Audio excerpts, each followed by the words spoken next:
Hello, I'm Alicia Vines. The question of whether social media platforms should be held responsible for the content they host is one of the most pressing debates in today's society.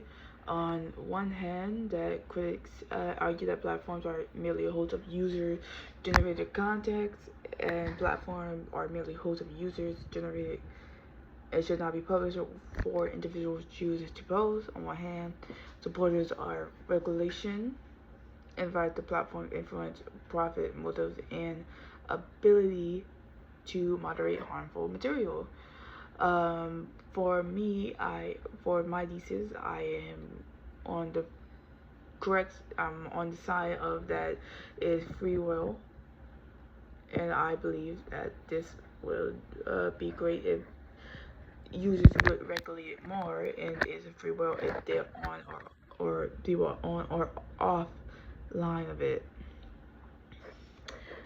For those who oppose platform responsibility, argue that accountability belongs to the individual who create and share content. Social media functions as a digital stage, providing base but not regulating speech, as Robert Gora explains. Quote, platforms are not the originators of speech, but the intermediaries hosting content created by millions of independent users. This distinction highlights that platforms are not authors of harmful or misleading posts, they are just simply providing the infrastructure. Responsibility, therefore, should rest on users who produce the content. Legal protection reinforce this position that was just said. Section 230 of Communication Decency Act, third quote, precludes providers from being held liable for information provided by another person.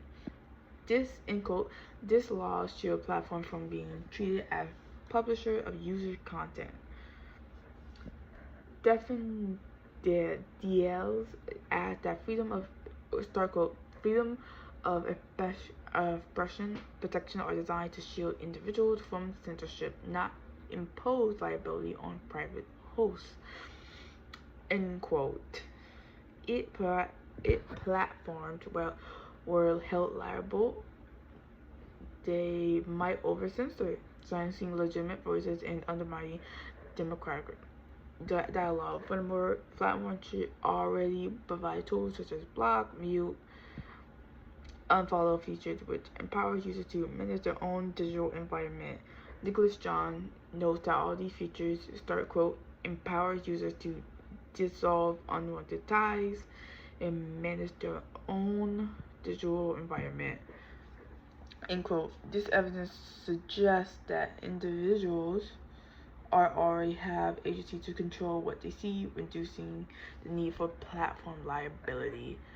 However, prominent of platform responsibility argues that companies cannot remain neutral when they are actively shaped with what circulates online. Harmful misinformation spreads rapidly, influencing election, public health, safety.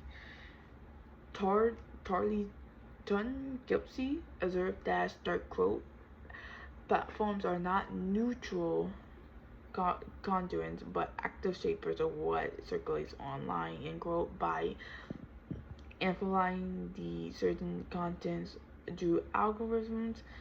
Platforms already play a role in what impacts, therefore must accept responsibility. Additionally, platforms profit from users' engagements. When harmful content drives clicks, Tavia Noble argues that, start quote, platforms monetize attention, often at the expense of vulnerable communities. End quote. If if companies benefit financially from hosting content, they should also bear the responsibility of ensuring that content does not cause harm. Moreover, the platforms already have the technical capacity to moderate. Kate Kolnick explains that, start quote, Platform developers cost legally systems of governance, balancing speech and right safety. In conclusion, in conclusion, the debate over whether social media platforms are responsible for content they host valid arguments on either side. The con provides individual autonomy, while the pro highlight the platform influence. Ultimately, the challenge lies in providing the balance in between protecting freedom of speech and ensuring digital space remains safe and trustworthy.